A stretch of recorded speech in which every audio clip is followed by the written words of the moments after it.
Linda. Thank you. And hello to everyone. So, yeah, I think I would just share my screen and start presenting you what we are going to do and what we have done. And so, can you see my screen? Perfect. So, we want to talk to you today about promoting language awareness through linguistic landscapes in the foreign language classroom. And we want to show you and present some insights from an action research project in a multi-professional team. And this multi-professional team is all the local team, of course, and Sylvia as a coordinator of the Hamburg team. And so it's also Julia, who's working at a school here in Hamburg, and me from the university as a researcher. And we're going to take you a little bit with us to Hamburg, where we did our research, and we hope you enjoy it. So, there we go. So we aim to present the integration of linguistic landscapes as a method for promoting language awareness in the foreign language teaching and its effects on learners. Therefore, we will present linguistic landscapes as a didactic tool. We will also present an empirical study, which is thus the action-based research we did in a foreign language classroom, the French class, and we will show you some perspectives that we develop and that are developing out of the project. And we understand linguistic landscapes as a resource for implementing the didactics of plurilingualism in the classroom, and also linguistic landscapes for us are suitable to for implementing plural approaches to languages and cultures. So what Sylvia just presented about linguistic landscapes, we will talk about that even more in this talk. And here are just some examples that we find in Hamburg. And so this is a kind of the classic definition of linguistic landscapes, the visual linguistic landscapes, the languages displayed on shops and on billboards. We also have in Hamburg a very nice multimodal linguistic landscape. So here's the example. It's these are the figures and the shapes of the different buildings in Hamburg, so that you can touch them. And you also have the street names written in Braille. So it is really an inclusive way to understand the city, to understand also the languages of the city. And so this is a very nice example that you can find at the center of Hamburg. Another example is a soundscape. So I would just like to show it to you and hope that you get a little bit of Hamburg feeling. Und S31 sowie zum Messegelände. Next stop, Sternschanze. Please exit here for exhibition halls. Oh. Yes, so you can get to the exhibition halls in Hamburg now. And this is a message from the public transport. You hear first the German version and then the English translation. And the last concept that I would like to introduce are the sensescapes. So Sylvia already mentioned the sensorial dimension of linguistic landscapes, and I put here a photo from a Mexican market because for me, when I see this photo, or even if I were there and I just close my eyes, I can smell the Mexican culture and the Spanish Mexican language. And so this is the idea of sensescape, that you use other senses than just seeing or hearing to get in contact and to become aware of another language and another culture. So, and now let's go on to the other theoretic framework that we are going to talk about, which is language awareness. So I will briefly present the different dimensions. There are 5 that foster language awareness. And the first one is the cognitive dimension. So this one is about the knowledge about languages and also the development of metalinguistic skills. Then we have the affective dimension, which is more about the motivation to learn languages and having a positive attitude towards languages. So the social dimension links or understands the languages linked to culture and also other societal aspects of language and of cultures. And the performance dimension really focuses on the reflection on the language learning. So it is not the language, it's the language, not only the language per se, but also how you can learn it and how you can perform in the language. And the power dimension is about the ideologies that we have in terms of languages, and also the power relations between languages or in languages or of languages. And this dimension is closely related to critical language awareness. And all these dimensions can also be linked within the whole concept of language awareness. For example, the social dimension and the power dimension, they often overlap and cannot be separated completely.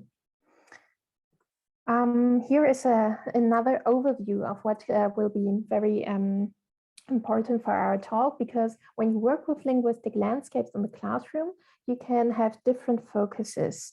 You may have the focus on learning in the linguistic landscapes, which means that you really go outside into the linguistic landscape, or maybe you also stay inside in the school if you want to explore the schoolscape.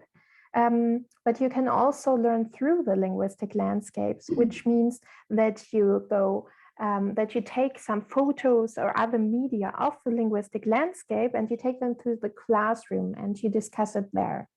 So these are two different focuses, and you can also distinguish between a multilingual focus and a focus on the target language. And our research will be based here in this quadrant, meaning that we focus on learning in the linguistic landscape and having a multilingual focus, because we explored the multilingualism in the linguistic landscape through public immersion, through being in that space in the linguistic landscape.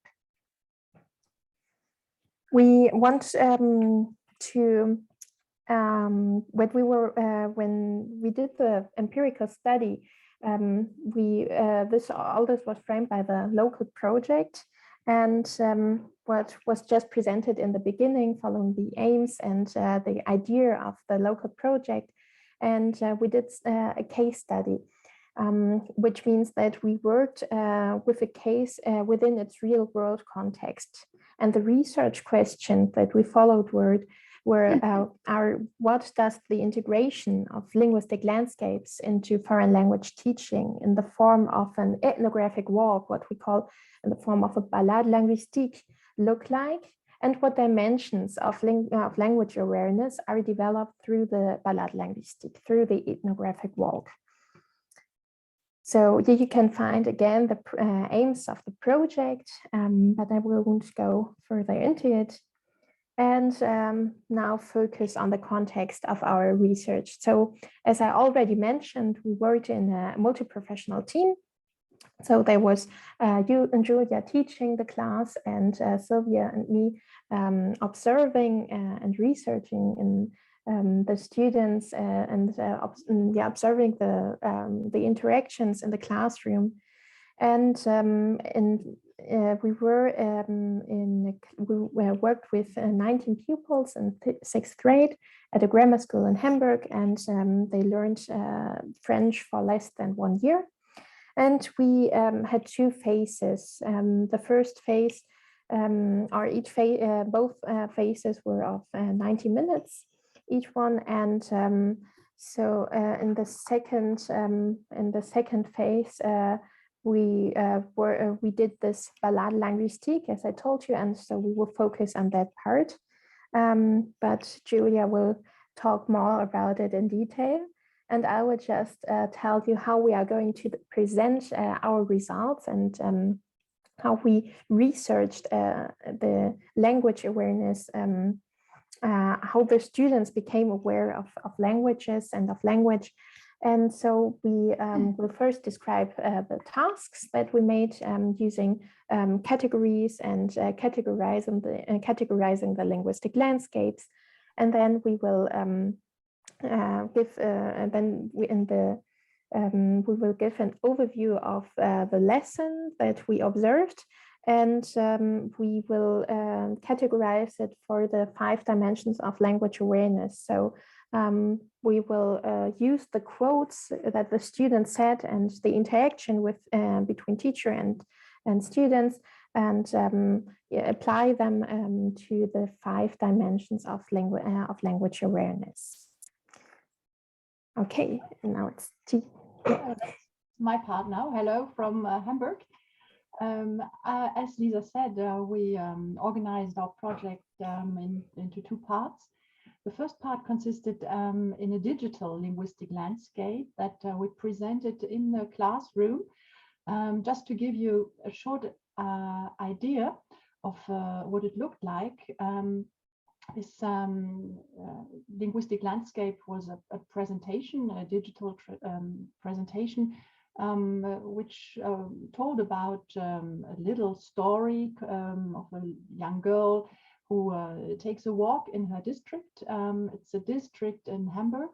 And what is important to know is that the district which is shown in this digital presentation is quite different from the one that the pupils experienced here where they live, and where we walked together with them in the second part, because it's socially and culturally and of course linguistically very different. So they also saw that there are quite big differences within Hamburg, dependently on where you look at. So it was a little story, and there were exercises and tasks integrated.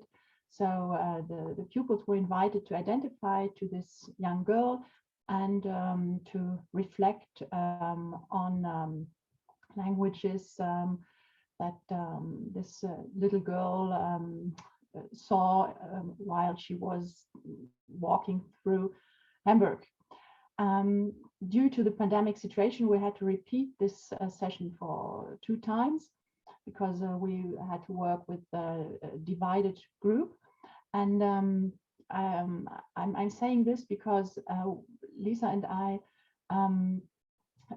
saw that this pandemic situation was had a certain creative impact on what we did, because we realized that if there hadn't been the pandemic situation, we might not have had the idea to do this balade linguistique with the pupils, because it gave us the opportunity to have the whole group together, because outside we were allowed to be all together.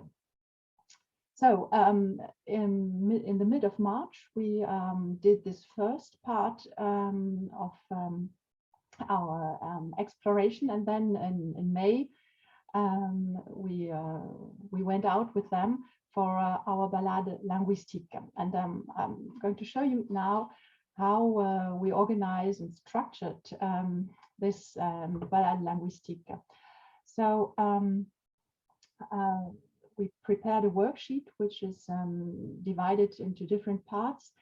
In the first leg, we did a little warming up with them, because we wanted to make clear to the pupils that there is a connection between the digital presentation and the walk we would do with them on that day. And we wanted them to remember what they had explored or learned in the first part, what languages, what the story had been about, and what they had learned about languages. That had already been quite a lot. And also we wanted them to formulate expectations with regard to the languages they would probably find in Blankenese. And then you can see that we gave them some vocabulary aids in French, because this project was connected to our French, to my French class, because we wanted to make clear to them that there's a very close relation between learning French in class and exploring the linguistic landscape outside school. And also we wanted that they started to be aware of what they would see, and to express themselves in a foreign language. Here it's French, of course, while we were going with them in downtown Blankenese, where they did the main part of the exploration. So this was linguistic support for them. And then we prepared another support which consisted in a map, which you can see here on the upper part of the map. You see the place where our school is located, the Marion Dönhoff Gymnasium. And then the way we went down to Blankenese, there's the station in the center. And we walked a little further to pass by some shops and stores in order to see a variety of examples. And we also gave them some pictures, some photos, just to show them what linguistic phenomena could look like.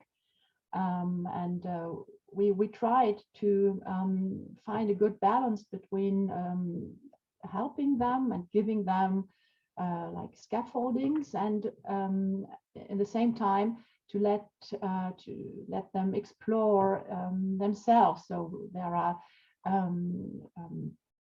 free places, white places, in order to show them here that's where you can fill with your own explorations.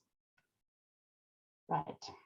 Then when we came back to school, we had another reflection time, and we wanted to know, of course, if they had appreciated the walk, what they had learned, if there had been any surprises.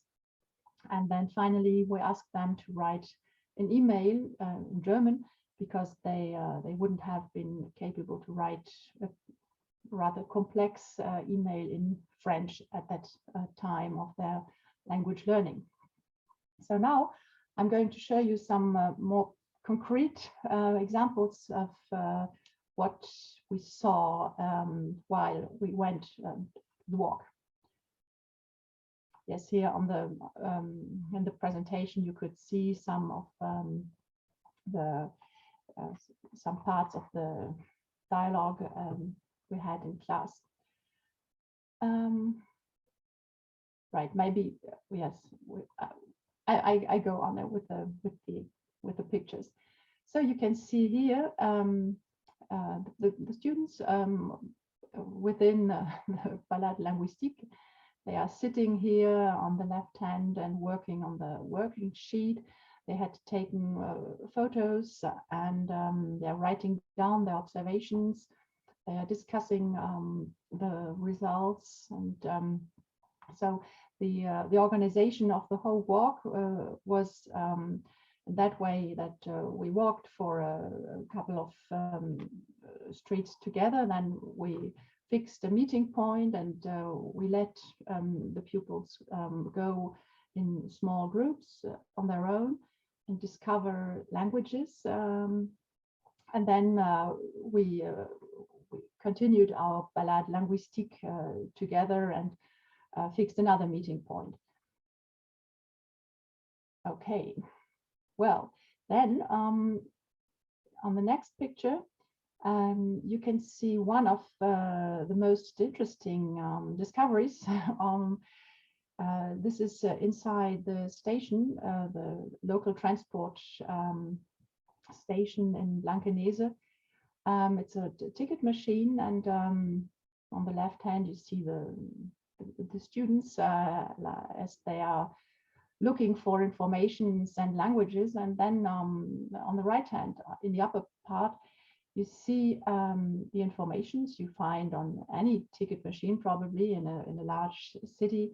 The flags show you which languages are disponible, possible.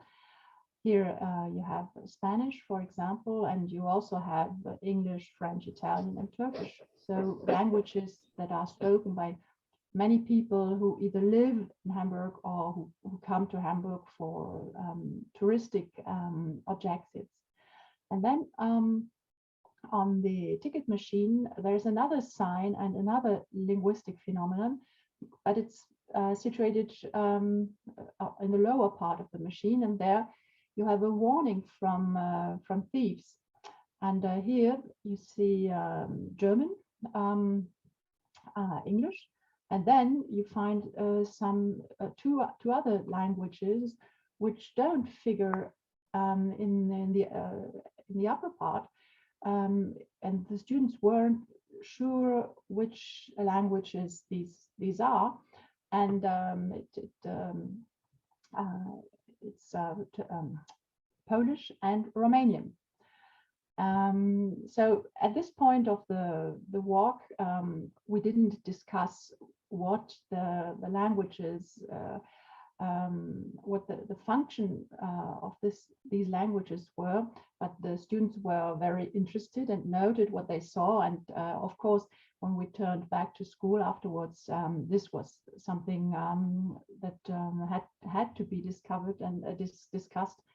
And it was very interesting then to see what ideas and feelings the students had with regard to these languages, and have hypotheses about their being fixed on this sign.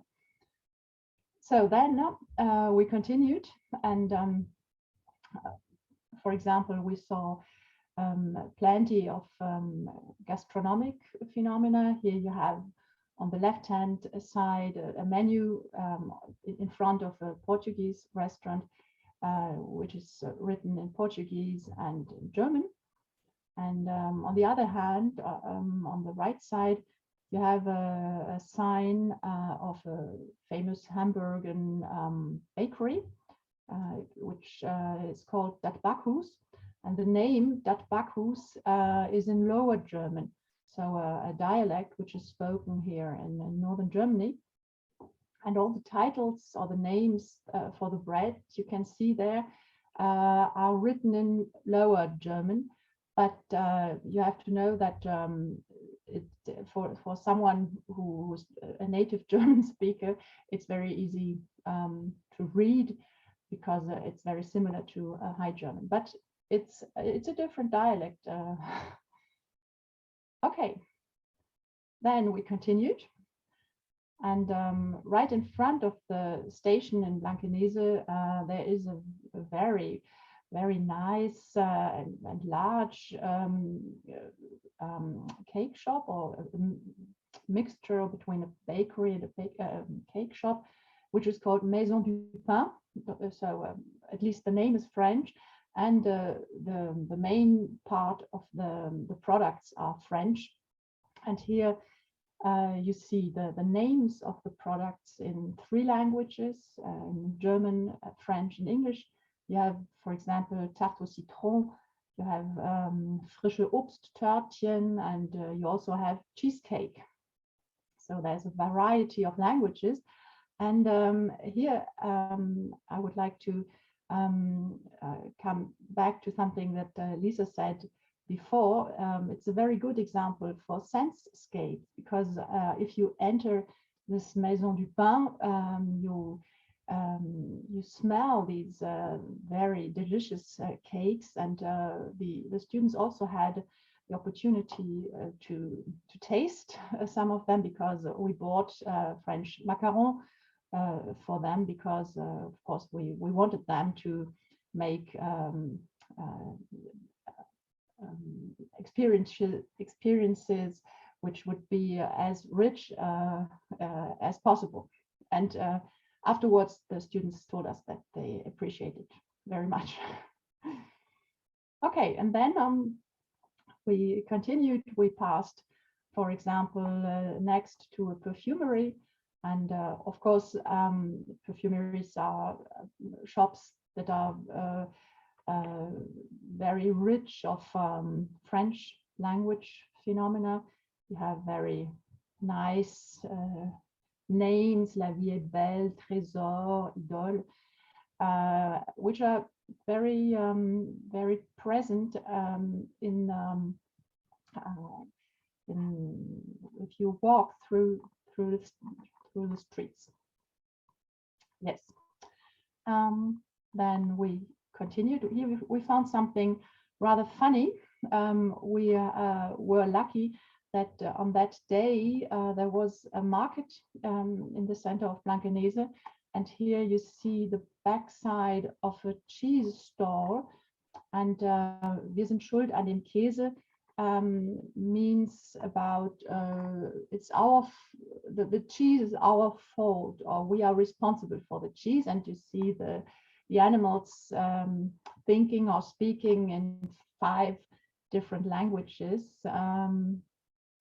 So that we found that was a very, very funny discovery, and so did the pupils. And then we have another discovery. This is a clothing shop, which is very typical for the district of Blankenese, which is a very rich district in the very western part of Hamburg. And there's a very strong Anglophone connection, so that's something you see everywhere. But here's just an example. Right. So far for the concrete examples. Then the 90 minutes were over, and we returned back to school. Okay, and now I would like to present to you what the students discussed, and how we understand, how we catalyze codes. I mentioned in the beginning would be the cognitive dimension. I hope you can understand me. They say that my internet connection is not good. We can. Okay. We can hear you. That's good. Well, so the first thing that we noticed is that the students detect languages. They find English or Spanish and Turkish. And it's not only the detecting of languages, but they also detect some linguistic characteristics, such as when they make they differentiate between Italian and French, and they say, yes, I know that this one is Italian because there is an O, and because everything is pronounced in that word, and the word biglietto in contrast to the French word billet. And so in French, not everything is always pronounced. Another effect that we could observe is that they become aware of the amount and the diversity of languages. They say you're surrounded by them, and even in a small place, you're surrounded by so many languages. And finally, you become aware of how many languages there are and how different they are. And that is a very nice comment. You learn something. So that is what we want them to do in school, to learn something. And this way, the students kind of confirmed the pedagogical asset of linguistic landscapes in foreign language learning.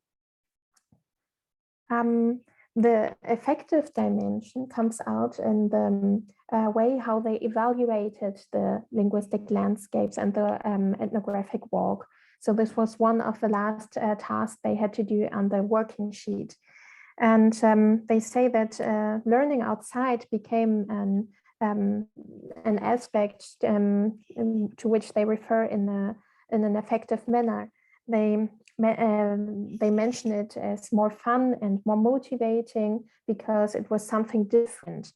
And other positive effects were that were the sensescapes when the students tried and ate the macarons. And also they see it as better outside because you don't only see French. So there's a very positive evaluation of the multilingualism, of the multilingual focus we intentionally set. So the social dimension, I would like to highlight this one by going to the, explaining the representation of the French language and the French culture, which the students discussed in the classroom. So they saw the little bakery and the Maison du Pain, where they sell macarons and other French food. And they were, when they refer to these places, they say, yeah, this place is very French, it is very fine. And the reason for having so many French in that space is because it's supposed to bring French, the French language, to Hamburg, and also the French culture. And then the teacher leads them to think about what image of France does it create if you put all the associations together. Also thinking about the other linguistic landscape we saw in the Perfumery. And so the students said it's a noble image that we have of France, a luxurious. And the student also said, I don't think that France is a poor country when I see these representations in Hamburg. And then they were asked to reflect on, okay, how is France? Have you been there? What are your experiences? Is this the same? And they said, most of them said no, that's not quite like that in France. And so the conclusion was, okay, there's a certain gap between reality and what we see here in Hamburg. That was the first part of the social dimension. And interestingly, we have some interactions with other dimensions. For example, the social and the cognitive dimension.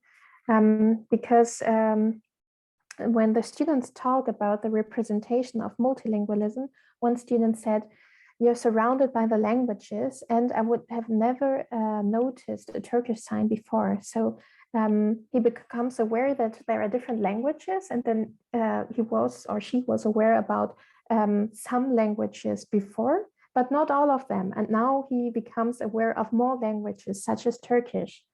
And also another student says, how many people, you become aware about how many people live together in our world. So this pupil, the student also thinks about the connection of the languages present, which are present in Hamburg, and also that there are people behind these languages, that these languages are connected to people, and that is a kind of plurilingual awareness, and that was fostered through these activities. And finally, we can link the social and the power dimension by this very example of the warning for thieves. And when the students discuss it, first of all, as Julia already mentioned, they don't, for them, Polish and Romanian are not common, not so common as the touristic languages or the languages spoken in Hamburg, like Turkish are. And then they think about, okay, why is that so? And they come up with very nice and very different ideas. So they say, yeah, it's a stereotype, it's a prejudice. And they use these languages because they are from those countries where the people steal. This is why they put these languages on an information for thieves. And then we have also voices saying that it's strange that the people at these ticket machines assume that Poles and Romanians steal. And even they say that it's a bit racist, that only these languages are listed, because there could also be other languages next to German, next to Polish, next to Romanian. And again, the adjective of strange is repeated as an evaluation of this social and power dimension, the representation of Romanian Polish, because it's strange. People steal a lot in Poland, but not only Poles. There are also others who steal.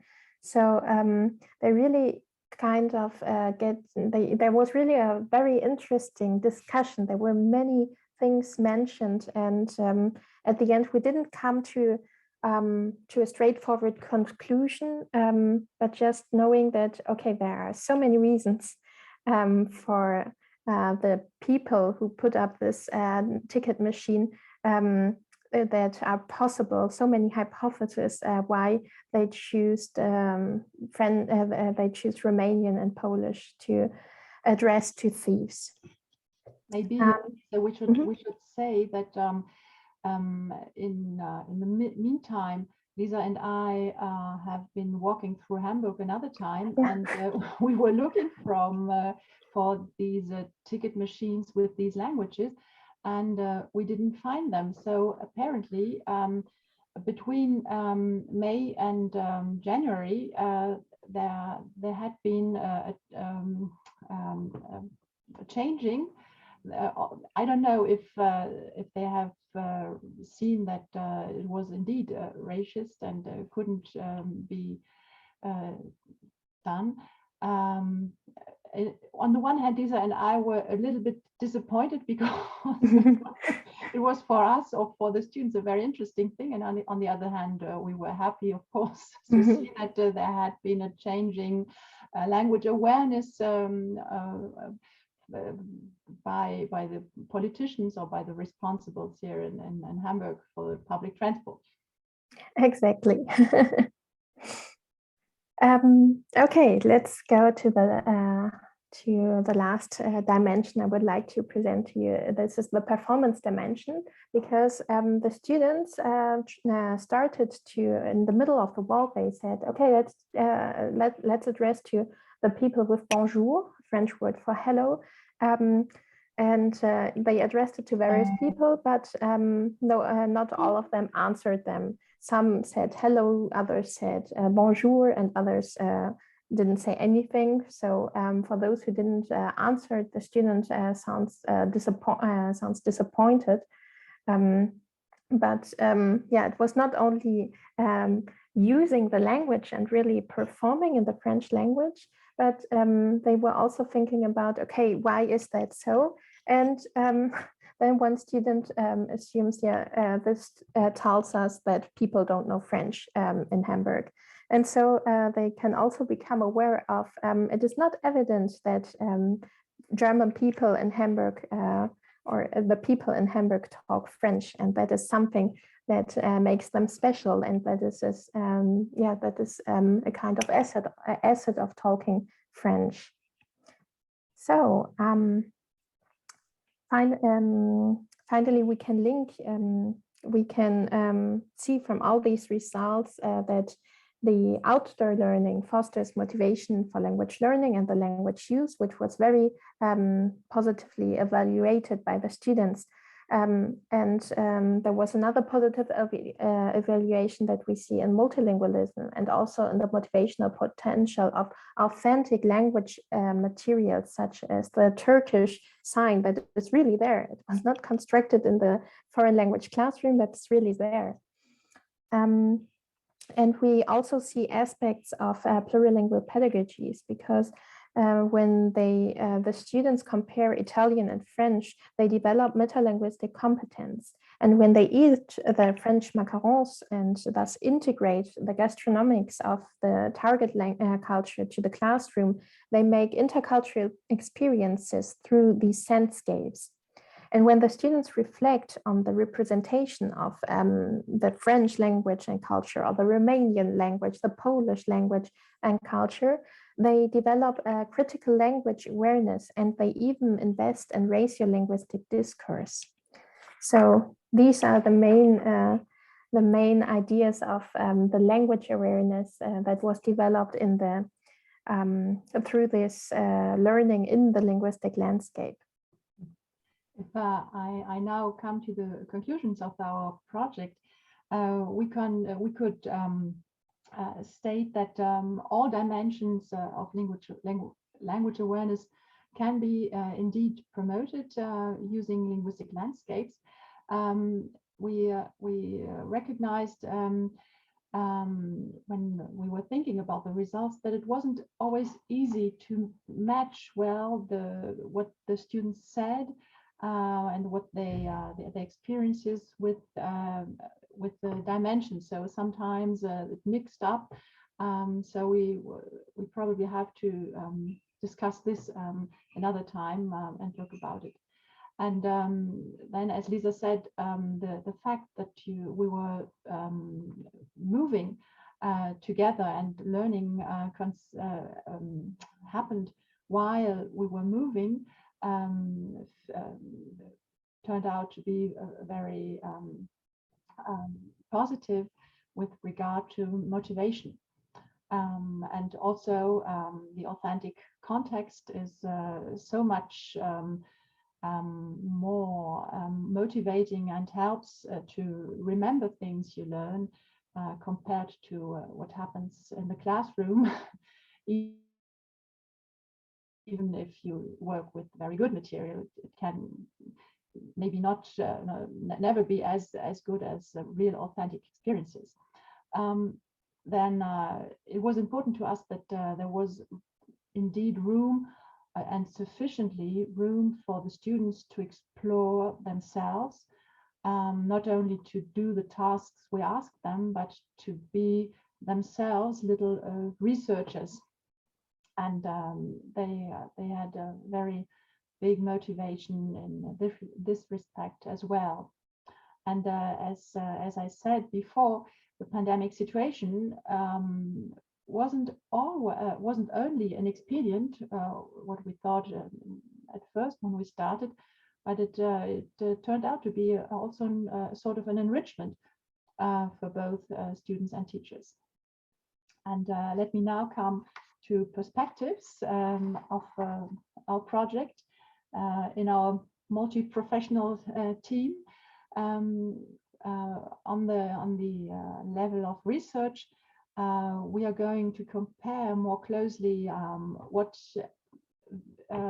happens actually in both of the lessons. I mean, on the one hand, in the working with the digital linguistic landscapes, and on the other hand, learning in the linguistic landscapes in the second phase. Then what is going to happen here in school? We are going to have several internal school trainings where Lisa and I and also Sylvia are going to inform colleagues here in my school about what we have in mind to do. And there is indeed a project fixed for May.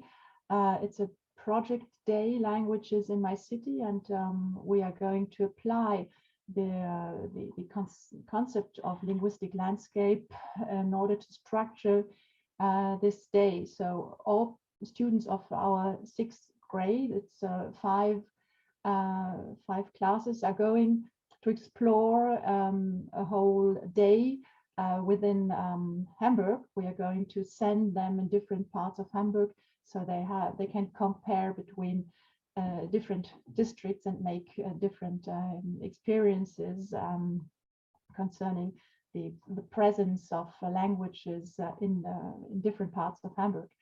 And then we also aim to foster interdisciplinary learning here, because we are thinking of connecting learning, linguistic learning in connection with geography and history, maybe other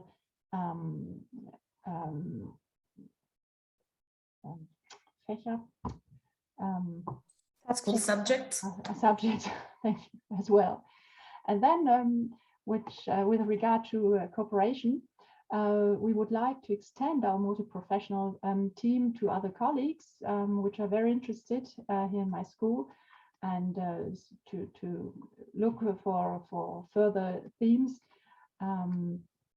and also to extend the themes to other multilingual didactics. So there's a couple of projects which are already planned or fixed or in our minds, and it's very, very interesting and very enriching experiences. Thank you for your attention. Thank you. Thank you very much to both of you. That was lovely, lovely. There's been some very exciting comments in the chat. Most of you made us all very hungry. Showing that lovely picture of the bakery. Oh, that looks delicious. So I think we're drawing to an end for the first day. This is an exciting beginning. I want to thank both of you again for giving us so much to think about. That was an excellent presentation and I think a wonderful introduction into this training week. To finish, I'm just going to show very briefly the linguistic landscape that we had as a warm-up. I just pulled it up to see how we were doing with that. I'm going to show you. Hopefully more people will share as we go along, but you can see it's quite the map that we have here. And we have, for example, the Dean's office written, I'm assuming, in Pinyin. So we have to guess who that might be. I'm not, well, we don't know. I gave my name. I went ahead and gave my name. Other people did. We all kind of interpreted a little bit differently how we were doing this. So here we have from Turkey. I think it's only in Turkish though, right? I don't know if there's other languages. So have a look. Do participate and have a look. We have someone from California that's tips, gracias. I like that mix between the English and Spanish there. We also have something from Mexico, and wow, high age. Lorena, This you're looks here. like Maya. Oh, okay, is that Maya? Mm-hmm. All right, exciting, exciting. We have so many things. We have one from Brazil that I noticed it's in Spanish, right? Joao, he's not here. I don't think he's here today, but rather than Brazilian, it's in Spanish. There may be some, there's also, I'm seeing some English there. Perhaps there is some Portuguese, but I can't read it. Silvio, you might know. We have some down here. Couldn't get, let's see, this one. Wilfred, I think you're here, and you said, guess where this place was taken? Wow, I want to say a cemetery, but I don't think so. So anyway, we don't have time to go through all of these, but do share. It's fun, it's exciting. We'll pick it back up on Friday, and I hope with that let's see, just ask if we have any final questions or any comments about what we're doing during this week. And if not, then we'll see you tomorrow. There is one group that starts fairly early, starts at 9:30 tomorrow morning. So please, if you're not sure which group you're in, have a look and check it out and make sure that you know where you're going, which group you're with, and you have the link. And if there's nothing else, Sylvia, do you want to say any final words? No, I was looking for the link for the Padlet, and then I realized that Lisa was very professional and already put it in the chat. So thank you, Lisa. It's also the Padlet's also, it's part of the preliminary activities in the classroom. So you can find it there as well. So thank you to everyone who attended today. I think we had a nice start, and I'm looking forward to working with all of you during the week. So take care, have a good day, and see you tomorrow. And bye. We have Dr. Prego tomorrow. Okay, same time, same place. Thank you. Bye. Wonderful moderation, Melinda. Bye-bye.